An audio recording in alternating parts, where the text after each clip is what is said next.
Salam sejahtera Malaysia, terima kasih kerana menonton video-video dalam channel ini. Sebelum kita mula, jangan lupa untuk tekan tombol subscribe, share, like dan komen. Let's go! Salam sejahtera dan salam perpaduan kepada seluruh rakyat Malaysia. Berita seterusnya dipetik dari BH Online bertajuk Projek Jana Wibawa diberi rundingan terus, terpilih kepada kontraktor mesra parti tertentu PKMM. Berita penuh, Persatuan Kontraktor Melayu Malaysia PKMM bersedia untuk membantu Suruhanjaya Pencegahan Rasuah Malaysia SPRM dalam siasatan berkait program Jana Ekonomi Pemerkasaan Kontraktor Bumi Putra Berwibawa Jana Wibawa. Presiden PKMM Datuk Seri Muhammad Fazil Hassan berkata, bagaimanapun setakat ini persatuan itu tiada dipanggil atau dihubungi SPRM mengenai projek Jana Wibawa. Buat masa ini, beliau memaklumkan tiada ahli PKMM terbabit projek itu. Namun, pihaknya bersedia untuk memberi kerjasama membantu siasatan berkenaan. Saya mengesahkan persatuan memang sedia maklum mengenai projek Jana Wibawa. Malah, pernah membangkitkan isu ini kepada bekas Perdana Menteri Datuk Seri Ismail Sabri Yaakob yang menyatakan komitmen untuk menyiasatnya. Projek Jana Wibawa diberikan secara tender runding terus dan tender terpilih yang mana ia diberikan kepada kontraktor mesra pada parti tertentu, dakwanya kepada BH. Sebelum ini, Timbalan Perdana Menteri Datuk Seri Dr. Ahmad Zahid Hamidi dilaporkan berkata, Kementerian Keuangan MOF mengarahkan pelaksanaan projek Jana Wibawa ditangguhkan untuk meneliti semula sama ada tata cara perolehannya mengikut peraturan ditetapkan oleh Perbendaharaan. Ahmad Zahid yang juga Menteri Kemajuan Desa dan Wilayah dipetik berkata, penangguhan projek bernilai RM5.7 bilion itu dibuat kerana terdapat unsur kaedah perolehan secara tender terpilih atau rundingan terus. Pengurusi Perikatan Nasional PN Tan Sri Muhyiddin Yassin semalam mengesahkan beliau sudah memberi keterangan kepada SPRM mengenai projek Jana Wibawa. Bekas Menteri Keuangan Tengku Datuk Seri Zafrul Tengku Abdul Aziz pula menyatakan kesediaan untuk memberi keterangan kepada SPRM jika dipanggil. Muhyiddin dilaporkan berkata, keterangan diberi adalah berkait penganugerahan kepada kontraktor dipilih bawa projek berkenaan yang didakwa pihak tertentu bahawa berkemungkinan wujud tata cara perolehan tidak mengikut peraturan ditetapkan. Bekas Perdana Menteri itu menjelaskan SPRM memaklumkan beliau dipanggil memberi keterangan bagi melengkapkan siasatan dan bukan suspek yang dikaitkan untuk sebarang tindakan pendakwaan.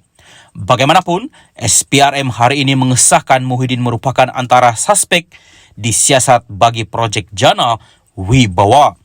Sumber SPRM dipetik berkata, dalam siasatan agensi itu, Muhyiddin adalah suspek siasatan ketika beliau dipanggil memberi keterangan.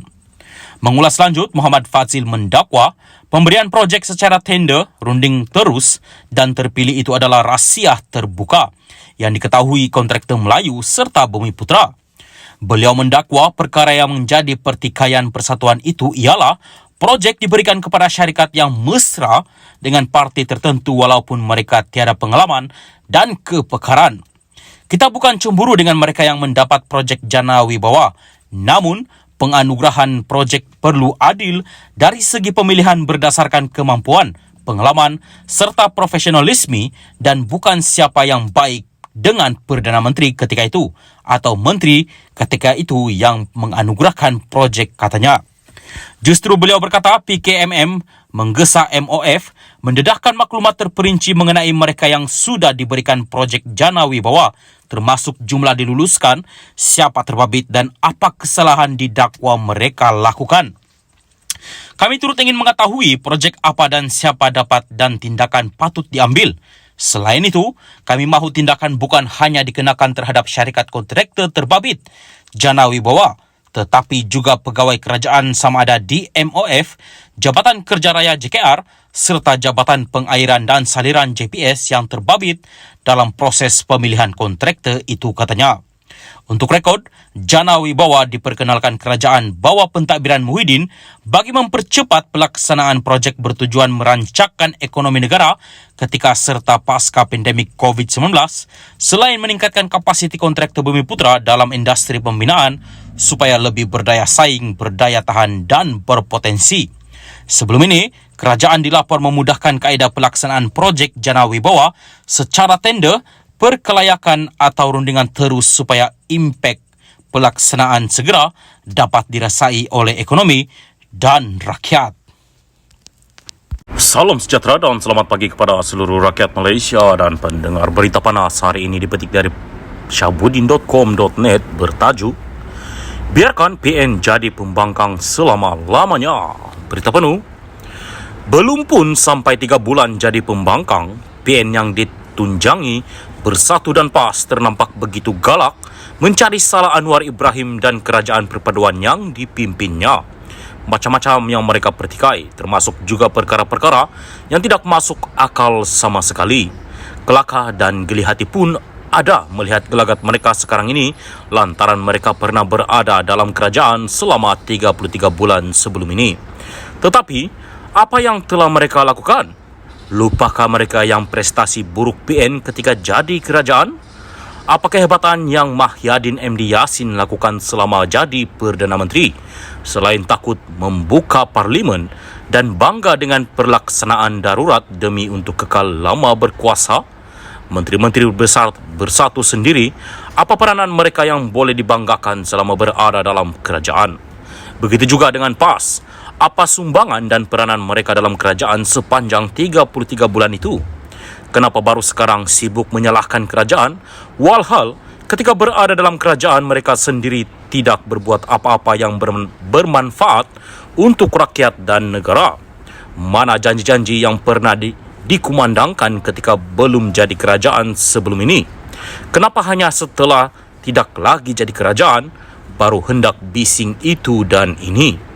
Apa yang PN lakukan sekarang setelah berada di kedudukan sebagai pembangkang tidak lain hanyalah untuk membuktikan mereka masih relevan untuk mentadbir semula negara ini. Dalam hal ini, rakyat dan pengundi jangan lupa PN sudah pun diberi peluang menjadi kerajaan selama 33 bulan walaupun hanya melalui tebuk atap. Hakikatnya, melalui peluang tersebut, PN telah terbukti gagal mentadbir negara di mana Mahyadin sehingga ini kekal dalam rekod sebagai Perdana Menteri yang mempunyai prestasi paling buruk sekali sejak negara merdeka. Apakah kita mahu sejarah buruk berulang kembali dengan Mahyadin sekali lagi memegang jawatan Perdana Menteri?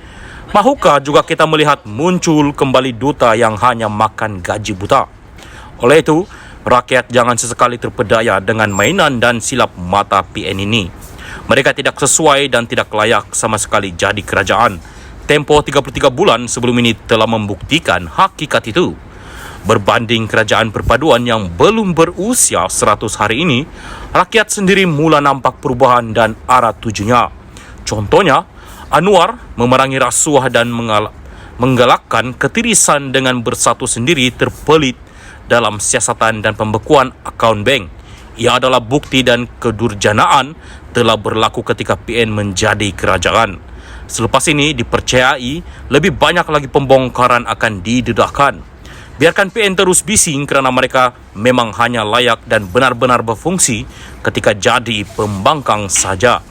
Ketika jadi kerajaan, mereka diam dan langsung tak berbuat apa-apa. Tetapi mula bising bila jadi pembangkang. Biarlah politik negara ini meraih dan parlimen jadi macam zoo dengan PN terus kekal jadi pembangkang buat selama-lamanya. Melapat teka 33 bulan tak usah dijemput menjelma semula. Syahbudin Hussein, 16 hari bulan 2, 2023.